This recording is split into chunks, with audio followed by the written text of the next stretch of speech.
People come from all walks of life. They all have lives they lead. Any and all are welcome here to come and chat. Hello, everyone. Welcome to Small Talk. With me is today's guest, Blanche. Blanche, how do you pronounce your last name? Chabot. Chabot. I just want to make sure because I get names all mixed up. We met at the last Women's Expo. We had a little setup there with our camera, and we were doing kind of a mock interviews. And I think, Blanche, you were a little hesitant at first to try it, right? Yes, I was a little nervous. But then you did, and Made me very comfortable. see, there you go. So she agreed to come to for a full interview, and we have nothing to work on. I have no bio, nothing. So this is totally off the cuff, right? So let's start with why you agreed to come on. Oh, I thought it would be fun.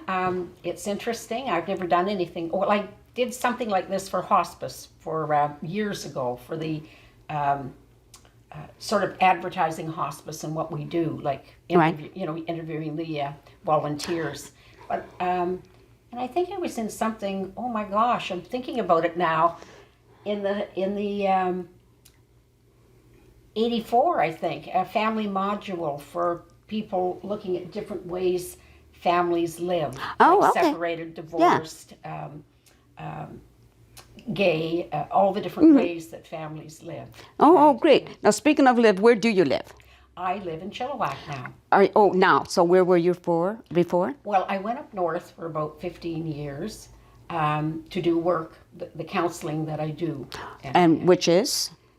Working with women. I did a lot of addiction work, which I didn't usually do in the lower mainland, but I ended up doing a lot of that. But I work with women specifically and abuse issues and family violence. So when you say up north, where up north did you go? Well, we were in Prince George to begin with, then Fort St. James, and then we were sort of all over. I had work I did on different reserves. So, okay. Yeah, like in Kamloops or Hazelton or Smithers up that way, all over. Yeah. Right. So are you from Chilliwack originally? No, I'm from Ottawa. Oh, okay. Actually. All right. So what brought you to Chilliwack?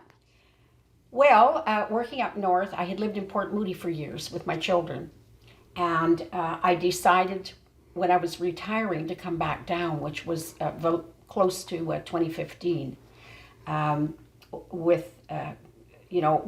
To retire in the lower mainland where I had lived for quite a number of years. Okay. And I didn't go to Port Moody. I liked Chilliwack, so I thought it'd be nice to settle in Chilliwack. Very good. Now, were you always into counseling as a career?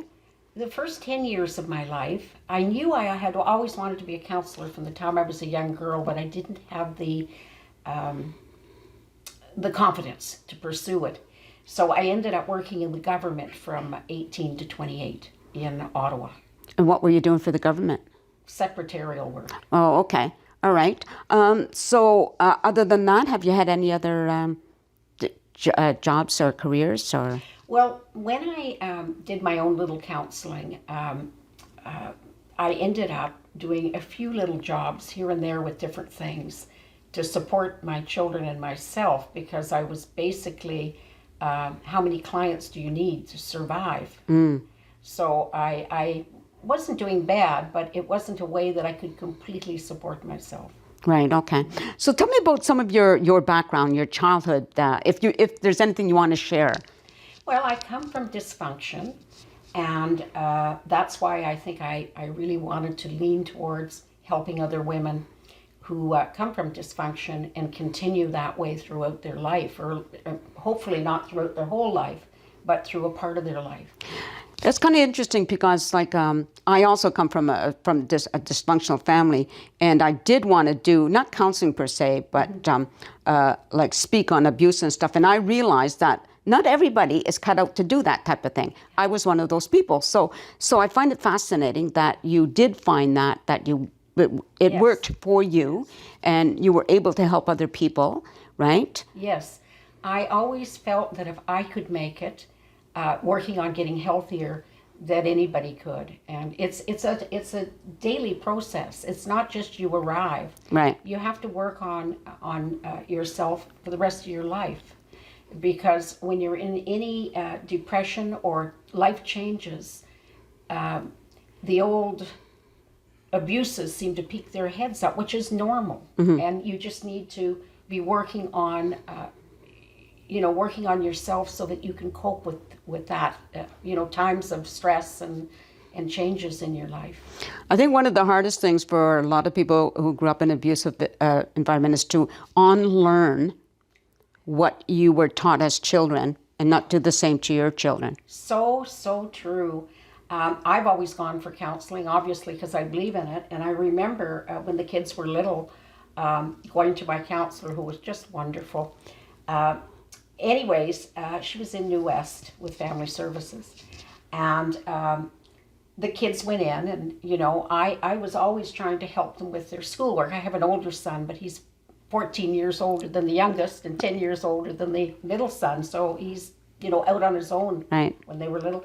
But I just didn't have the patience. I would, I'd say, what is wrong with you? Are you dumbos? And I didn't realize what I was saying because it's so much less than what was said to me. Right. I thought it was nothing. Right. And I remember the kids telling her, I'm sitting there and they're saying, well, we really get upset with Mommy because when she's trying to teach us math, she calls us names. And I realized then that even though it wasn't something as what I thought as bad as what I had been brought up with, that I had to change those words and how powerful words are. Yeah. So it's a real process when you become aware of what you're doing. Absolutely. And I don't know if it's like you, for me it had to be pointed out what I was doing by my children. Yeah, that's true. I believe that. They're so honest and it's so refreshing. Yeah. And it's being a single parent is a lot of responsibility because we have so much on our plates, and financial and the emotional stability of our children, and Right. and trying to do the right things, and of course loneliness, right? Yeah. Well, let's switch gears now. Okay, so now you're retired, but what do you do? Do you have special interests at this point? I do. I'm very much interested in going on with the work I've done. I've done volunteer work all my life with hospice, and I had a stroke group at one point up north for 3 years, Right. The Prince George Stroke Recovery Club. But I really enjoy hospice, but I'm finding I want to go back to my counseling and have therapeutic groups and educational groups on women that are wanting to live healthier. Right. Family violence to, just the patterns that they seem to keep going into. Yeah, for sure. I'd like to do that, and I haven't done it since I've been down because I've had a lot of life changes. So I wanted to cope with those changes before I start groups, because I want to make something that I can do on a regular basis without interruption, once a week, and be able to not have anything that would come in the way. So how would you go about setting that up? I'm trying to figure that out. Because I didn't start with volunteer work when I came down, because it was so, like I said, life changes. I thought that at some point I could reach out. I always liked the United Church. It's so open, and find out if they would help me with possibly, I haven't done it yet, but possibly a place to do it, because I would do it for free. And I would have 8 to 10 women, and it would be closed. No people coming in at any other time. Right. And it would be a year's work. Oh, yeah. You see, long term is so important. So many agencies have brief therapy, Right. and they don't have long term. And the women just go back on the list again and wait months or whatever it is to get in to see a counselor again about the same issues, because you can't clear something up in 6 or 8 visits. For sure, yeah. Maybe even it would run longer than a year. I don't know, but I would like something like that. Of course, take the summer off possibly if it worked out that way. But I'm very enthusiastic about it, and I know that it will work, because I haven't, with the pandemic and everything, I haven't really... You pursued it, right? Exactly. Yeah. exactly.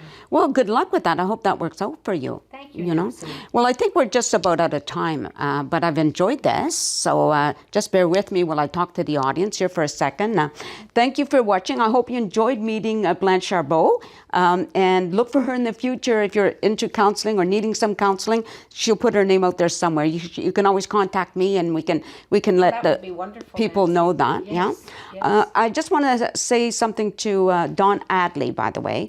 I was looking for something to a microphone adapter, and he suggested this item that I'm now using to do this video. And I only know him on Facebook, but he offered to give me a ride to go buy one if I needed that. Isn't that cool? Now he's what I know about him is in a band called the Letter, and I know they've performed locally. I don't know where else it is, but so thanks again, Don, for doing that, for the offer, and thank you for being here. Thank you, Nancy. Hope to see you all next time. In the meantime, peace out. Who are you? I wanna know you.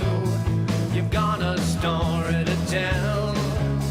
So come on in, sit down and relax. I hope you're doing well. Let's share some thoughts on